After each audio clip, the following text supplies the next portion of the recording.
శ్రీ గురుభ్యో నమః. వార్ధక్యం వరమా శాపమా గురించి తెలుసుకుందాం.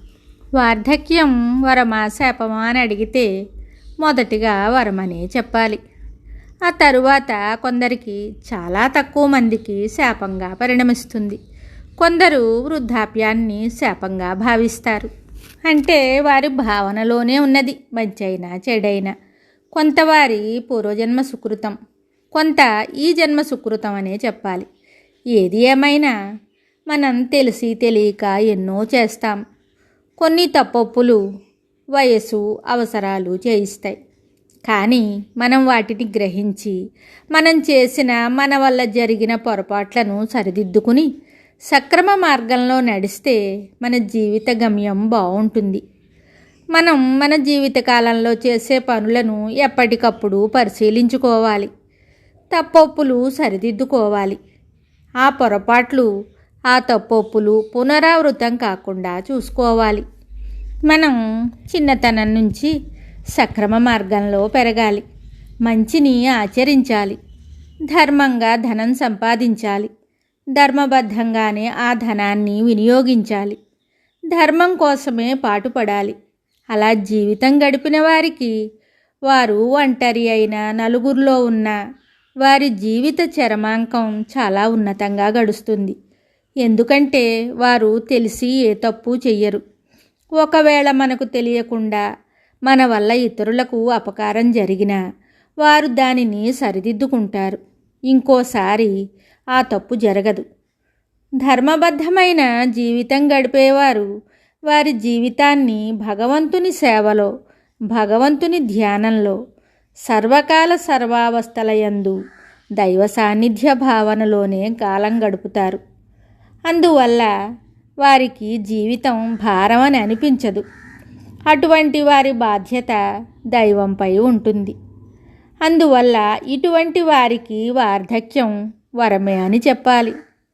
ప్రాణం ఉన్నంత వరకు దైవ ధ్యానం చేస్తూ, దైవ సామీప్యంలో ఉంటూ దైవంలో కలిసిపోతారు. దైవ నిర్ణయానికి కట్టుబడి, దైవం నిర్ణయించిన దారిలో నడిచి ధర్మబద్ధంగా జీవితం గడిపేవారు వారి జీవిత చరమాంకం గురించి ఆలోచించిన అవసరం లేదు. కొందరు వారి జీవితం వారిష్టం అని దైవాన్ని కూడా లెక్క చేయకుండా జీవితం కొనసాగిస్తారు. వారు చేసింది ధర్మం, ఇతరులు చేసేది అధర్మం అని మంచి చెడు విచక్షణ మరిచి తోటివారిని పావులుగా వాడుకుని తను అనుకున్నది సాధిస్తారు. కానీ కాలం ఎప్పుడూ మన కోసం ఆగదు. వయసు పైబడుతుంది. బ్రతికినన్నాళ్ళు స్వార్థంతో బ్రతికి వయసు ఉడిగాక అప్పుడు ధర్మం జ్ఞాపకం వస్తుంది. భగవంతుడు జ్ఞాపకం వస్తాడు. తనకేదో అన్యాయం జరిగినట్లు బాధపడిపోతారు. అంతేకాని తన బ్రతుకు ఇలా అవ్వడానికి కారణం తనే అని అనుకోరు. దేవుడికి పడి ఏడుస్తారు. దేవుడేం చేస్తాడు? నీవు చేసుకున్నది నీవే అనుభవించాలి.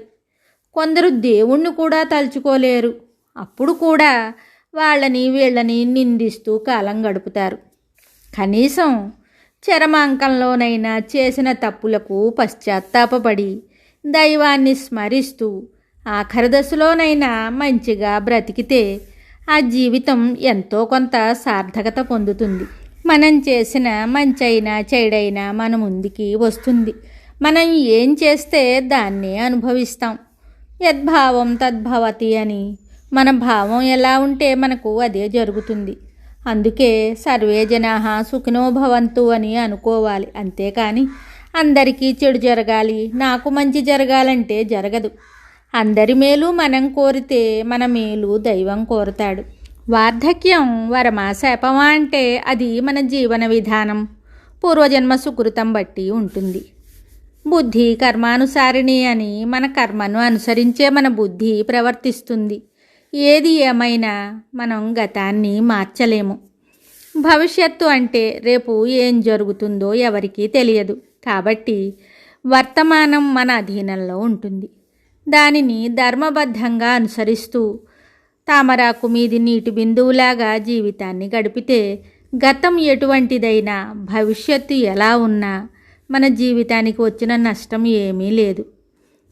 తెలియని దాని గురించి ఆలోచించే కన్నా దానిని తెలుసుకోవాలనే ప్రయత్నం కన్నా ప్రస్తుతం మన అధీనంలో ఉన్న కాలాన్ని ధర్మంగా అనుసరిస్తే మనం దైవానుగ్రహం అనే వరాన్ని పొందుతాం.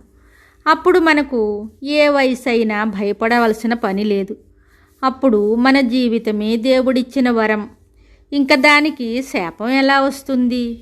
ఈ విషయం ప్రతి ఒక్కరూ తెలుసుకుని జీవితాన్ని నియమబద్ధంగా ధర్మయుతంగా ధర్మం కోసం వినియోగిస్తే ఆ జీవితానికి వరమే కానీ శాపాలు ఉండవు. మనం పుట్టినప్పటి నుంచి బాల్యం చాలా చాలా అందమైన వరం, కౌమారం వరం, యవ్వనం కూడా చాలా అందమైన వరం. మరి వార్ధక్యం శాపం ఎందుకు అవుతుంది? వార్ధక్యం అంటే పండిన జీవితం. అటువంటి జీవితం శాపం ఎలా అవుతుంది? వరమే అవుతుంది. ధర్మబద్ధంగా పండిన జీవితం అందరికీ ఆదర్శం. మనం ఎప్పుడూ మన జీవితాన్ని ధర్మబద్ధంగా గడపాలి. మన ఆత్మను దైవానికి నివేదన చేయాలి. అలాంటి జీవితం గడిపే వారందరికీ భగవానుడు వార్ధక్యాన్ని కూడా వరంగా చేస్తాడు. ఈ వరాన్ని అందరూ పొందాలని, అందరూ సంతోషంగా జీవిత చరమాంకం గడపాలని ఆశిస్తూ మీ నేస్తం.